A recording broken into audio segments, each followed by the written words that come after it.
காலையில 5:30 மணிக்கு நாங்க அரிசி போட போறோம். அரிசி போட போறீங்களா? நீ நினைக்கிற மாதிரி அங்கங்க போற அரிசி கிடையாது. பச்சை அரிசி புழுங்கரிசி கேட்டு யாரும் வராதுங்க. நீங்க எனக்கு மட்டும் இல்லாம காலையில வீட்டு கூட தாய்மாரெல்லாம் வீட்டு கூட சாணப்பா போட போடுங்க. அடி பயங்கரமான அடி போடுறது. அதான் கத்துறா. யாரு கூப்பிடுற? கட்டி ஒரு ரத்தம் வருது. கம்யூனிட்டி முட்டை ரத்தம் சேப்பு தான் வரும். பாம்புக்கு 2 கண்ணு தானே? என் பாம்புக்கு ஒரே கண்ணு தான். வலுப்ப பாம்பு அது 1.5 கண்ணு. அதை மெனக்கு சொல்றான் பத்தியா?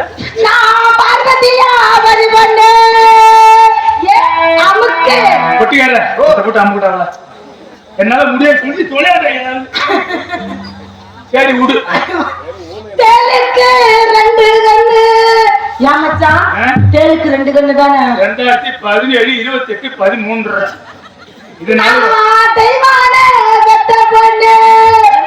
உங்க அம்மா செய்வாங்கன்னு சொல்லவே இல்லை அன்னைக்கு. நீ முண்டாட்டி இதனால வரைக்கும் என் முண்டாட்டி அடிச்சது இல்லையா? அவனும் அழுத்தது இல்ல. கீழே போடாது. 53 அழுதான். அது என்னது? அடி மல்ல கொட்ட பூக்கும் அடி மாத ஒரு பிச்சை இருக்கும். மன்னவன் வாய்த்திருந்தா மாயவர கேசடையும். அடி மன்னவன் வாய்த்திருந்தா மாயவர கேசடையும். அடி குங்குமப்பட்டு வச்சு அடி கூத்து பக்கம் நீ போனா என்னடா உணமா எடுக்கிறாங்க. இங்க லொட்டு அடிக்கிறீங்க. அடி குங்குமப்பட்டு வச்சு அடி கூத்து பக்கம் நீ போனா கூத்தாதான் நீ பாப்பா.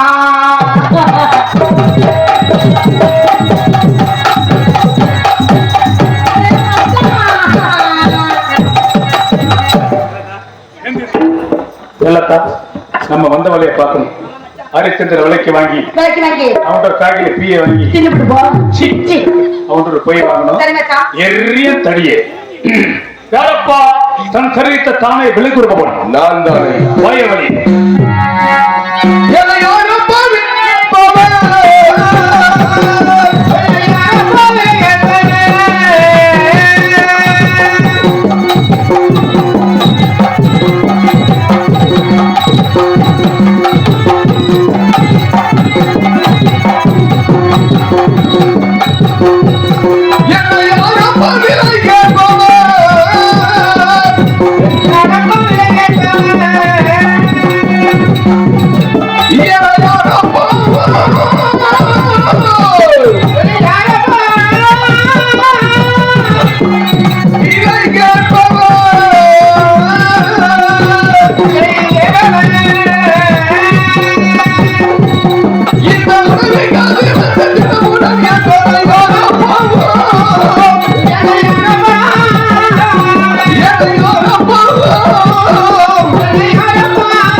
இந்த பக்கம் தான் எங்க வேண்டமா கத்துக்கற.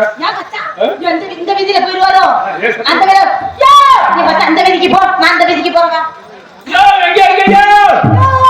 என்னடி இந்த சுரண்டற வழிக்கு நிறுத்திக்க. நாடகம் முடிஞ்சது செய்வோம். கூப்பிடுறியா?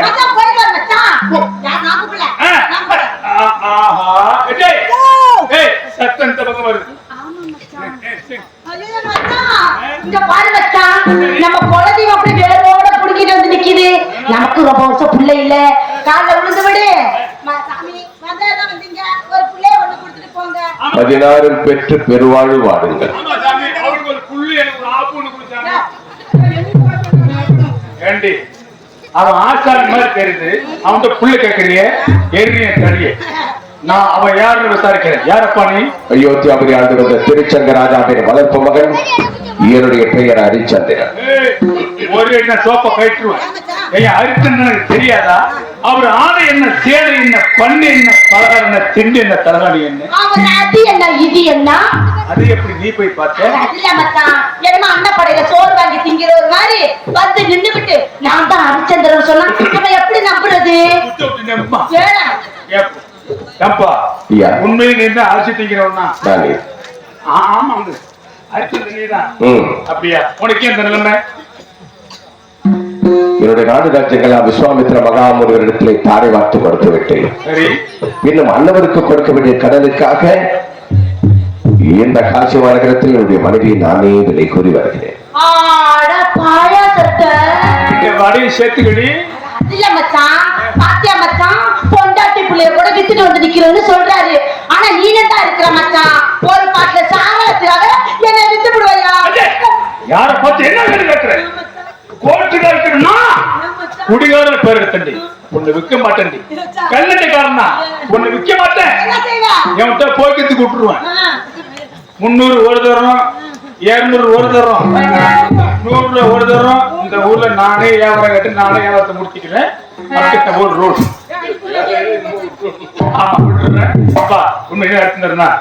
உன்னை விலைக்கு விட திரவியம் 10,000 பொன். யாரு விட்டு கேட்டா? 16 பொண்ணு கேட்கிறாரு. நம்ம வீதியில ஒரு அது கிளம்பு கேட்டமா இருக்கு, பல்லு போனதான் இருக்கு. வேணா கேட்டு பாரு. 16 பொண்ணு கேட்கிற, ஒரு நாளைக்கு கேள்விதான் இருக்கா? கொண்டு போய் கொள்றியா? நான் கேட்பது பெண் அல்ல, பொன் பொற்காசுகள் கேட்கிறேன். நான் அப்பயே சொன்னேன் படிப்புல வாய வைடான்னு. கேட்டியா நீ? போதையில கொள்ள காட்டி வெடுப்புல வாயச்சம் போட்டுருக்கு. 10,000 பொற்காசுகள். இத உன்கிட்ட கொடுக்கணுமா? சாட்டுதல் உன் கையில் ரொக்கமாக கொடுத்தாலும் அது என்னுடைய நட்சத்திரங்கள் வந்திருக்கிறார்கள். அவர்களிடத்தை சாட்டிக் கொண்டாலும் என் கடன் தொகை நீங்கினால் போதும். கதை என்னோட முடியும். அந்த பேர் என்ன? நட்சத்திரகர். நட்சத்திரகர். அவரை பார்த்துட்டு ஒண்ணு கூப்பிடுறேன், ஓரமாயிரு. அவன் பேர் ஏன் வாயில் நுழைய மாட்டேங்குது. நமக்கு தெரிந்த பேரா? யார் தம்பி? ஓ, நான் பேர் கூப்பிட போறேன். யார் இங்க வக்கேத்துறவன்? யார் இங்க வச்சேத்துறவன்? வாங்க நச்சு வச்சு வாங்க வாங்க வாங்க வாங்க வாங்க வாங்க.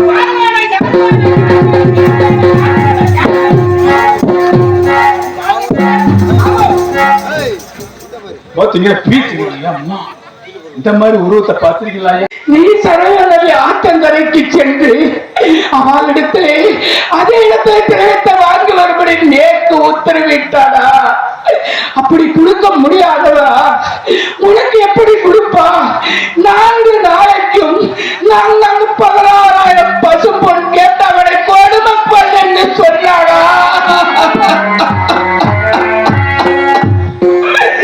அப்பேற்பட்டவன் யாபகத்தில வச்சிருந்து அவளுக்கு கோடி நமஸ்காரம் சொன்னதாக சொல்ல என்று சொல்லி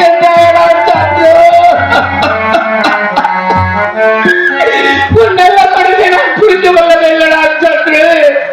உன்னை படாத கொடுமை பண்ணிட்டேன் சத்ரு. உன்னால நான் மன்னித்து விட்டேன்.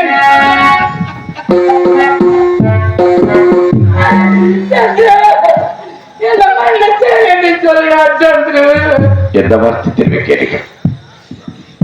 உங்களை நான் மன்னிக்க வேண்டுமா? இல்லை சுவாமி, தாங்கள் செய்தது கொடுமை அல்ல, அத்தனையும் எனக்கு உபகாரம் தான். அப்படியெல்லாம் கொடுமைப்படுத்தாமல் இந்த காசி நகரத்திற்கு என்னை அழைத்து வந்திருந்தால் 48 நாள் கெடு தவறுவதற்கு முன்பதாக நான் திரவியம் கொடுத்திருக்கவே முடியாது.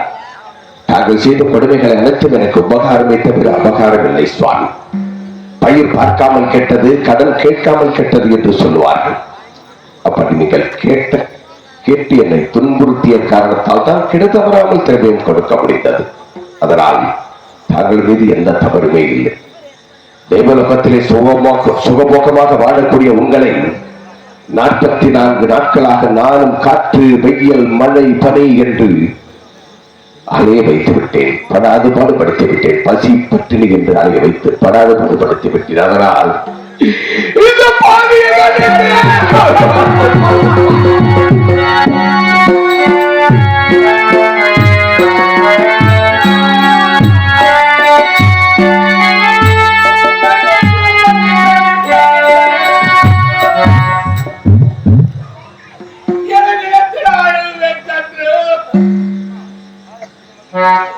என்னை மன்னித்து விடுங்கள் என்று சொல்லுகின்றார். சங்கு சுட்டாலும் வெண்மை மாறாதடா, கெட்டாலும் மேல் மக்கள் உன்னிடத்தில் தான் நான் கற்றுக்கொள்ள வேண்டும். படித்தவர்களை புரிந்து கொள்ள வேண்டும் என்றால் வெகு சில நாட்கள் ஆகும்.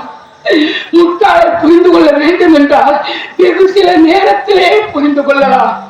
அதை உன்னிடத்தில் தான் நான் கற்றுக்கொண்டேன். சந்திரு சந்திரு, கடைசியாக உன்னிடத்தில் ஒரு வார்த்தை கேட்கிறேன் அப்பா. உன் நாமத்தை சொல்லி செல்வதற்கு எனக்கு உத்தரவிடு சந்திரு.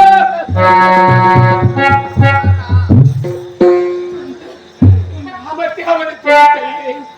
கடைசியாக ஒன்றே ஒன்று கேட்கிறேன். உத்தரவு கொடுக்க வேண்டும் அப்பா. நீயோ நாட்டை ஆண்டவா, அந்த விஸ்வாமித்திர மகரிஷியோ 1000 தவங்களை பெற்றவா. அவனுக்கும் சொர்க்கத்தில் இடம் உண்டு, உனக்கும் சொர்க்கத்தில் இடம் உண்டு. உன்னை இந்த பாவி கொடுமை செய்ய போதெல்லாம் அமர்ந்திருக்க சூஸ்திரவாளா, அவன் ஆள் போனதா அக்கா போனதா அப்படி எல்லாம் என்ன கொடுமை பண்ணி பாய்க்கு வந்தவரை என்ன சகித்து விட்டாரா சந்திரு. இந்த சாபத்தில் இருந்து வேணும் மண்ணுக்கு என்ற பாதைத்தவரை வேணும் ஒன்று மேலே சந்திரு. நான் சென்று வருகிறேன் அப்பா, சென்று வருகிறேன், சென்று வருகிறேன்.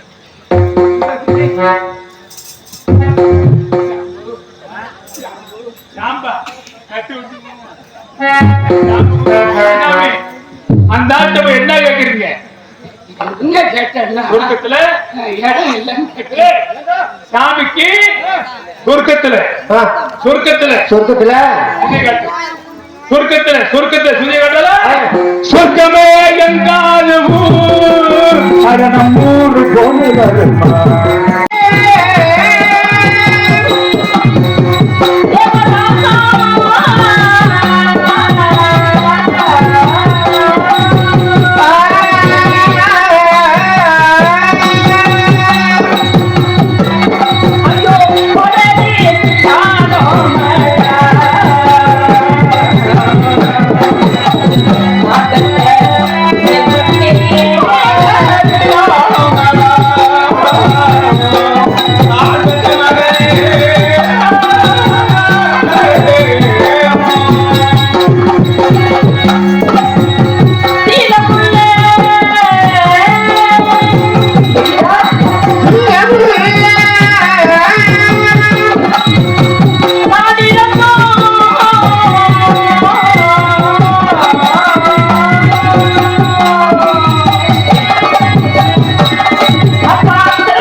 பிரிந்து 48 கோடி கடலை சுமந்து இந்த காசு மாநகரம் வந்து உன் தந்தையை பிரிந்தவட மகனே, உன் தந்தையை பிரிந்து இப்பொழுது கணவனுடைய அனுப்பப்பட்டிருக்கின்றோம்.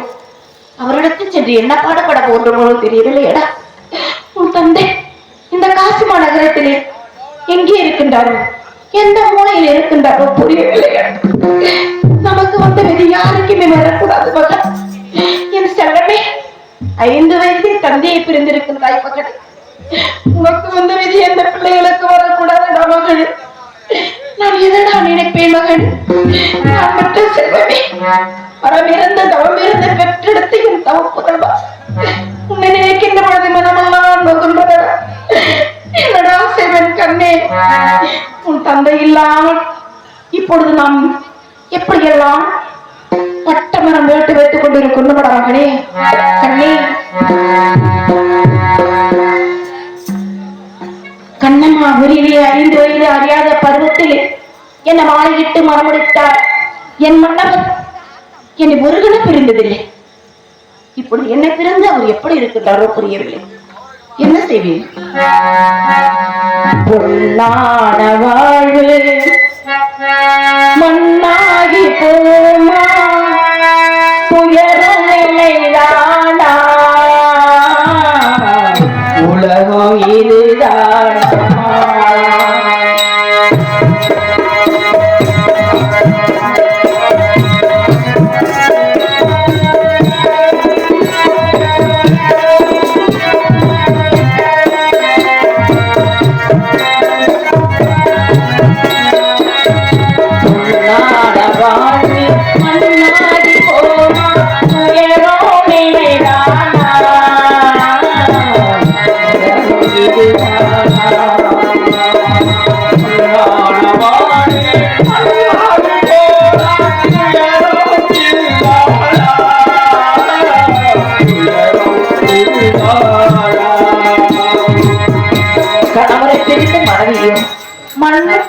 மனைவியை பிரிந்த கணவர் தன்மையை வாழ்வது வாழ்க்கை அல்ல.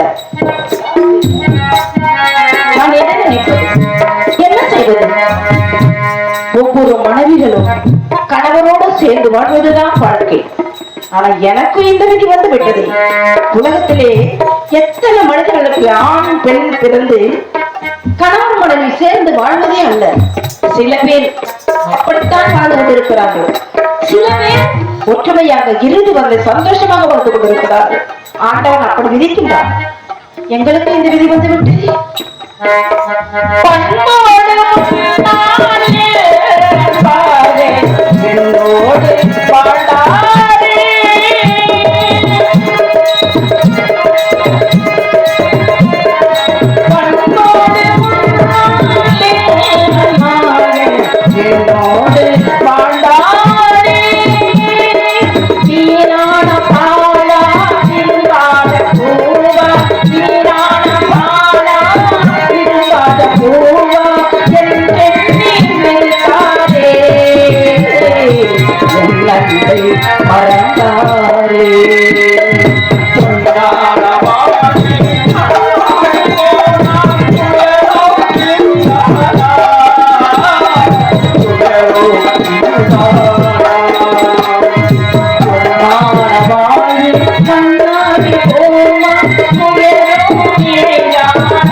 என் மனவரை நான் என்று காண்பேன். என்பதையும் பார்த்தீர்களா? எந்த ஆணுக்கும் பெண்ணுக்கும் வர